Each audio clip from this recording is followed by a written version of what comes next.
your fat loss has slowed down, and it's not your fault. You're probably making the exact same 3 mistakes I made. My fat loss was fast in week 1, then it just stopped. Completely. I thought I was doing something wrong, but it came down to 3 small mistakes. And once I fixed them, fat loss became almost easy. The second mistake is the one almost nobody talks about. Let me back up for a second, because my story isn't some dramatic transformation. I was actually a skinny guy for most of my life. No belly, no extra weight, nothing to lose. Then I started bulking, eating everything I could to build muscle, and it worked. I gained size.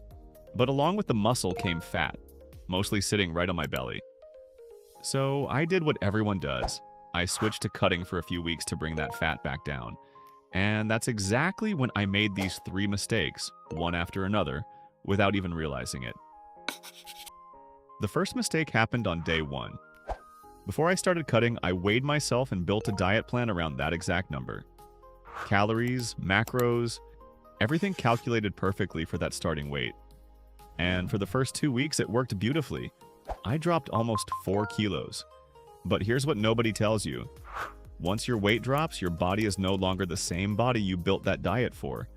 A lighter version of you needs fewer calories to maintain itself, let alone lose more fat.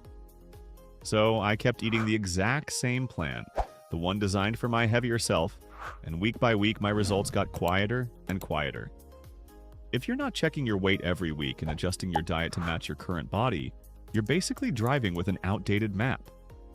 The road changed, but you're still following old directions. Now here's the mistake almost nobody talks about, and it's the one that actually slowed me down the most. I wanted results fast. If I weighed 100 kilos, I wanted to hit 60 in a month and look shredded doing it. But fat loss doesn't work like that, and once you understand why, everything clicks. Picture a large water tank with a hole cut into the bottom. The moment you open that hole, water rushes out fast, almost like a flood. But as the tank empties, the pressure drops, and the water starts trickling out slower and slower, even though the hole never changed. Your body works the exact same way. In the beginning, with more fat and more water weight to lose, everything drops fast. But as you get leaner, that same effort produces smaller results. Not because you're failing, but because there's simply less pressure left to push it out. The mistake is expecting that early speed to last forever, and panicking or crash dieting when it naturally slows down. Push too hard, trying to force that early speed to continue, and you don't just stall, you risk loose skin and a body that looks worse than when you started, sometimes needing surgery to fix later. The smarter move is accepting that slower phase as normal and staying consistent inside a healthy range instead of fighting your own biology.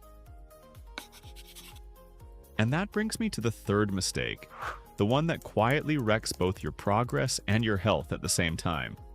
Inconsistent cardio. Most people think cardio is only there to burn extra calories, so they treat it as optional.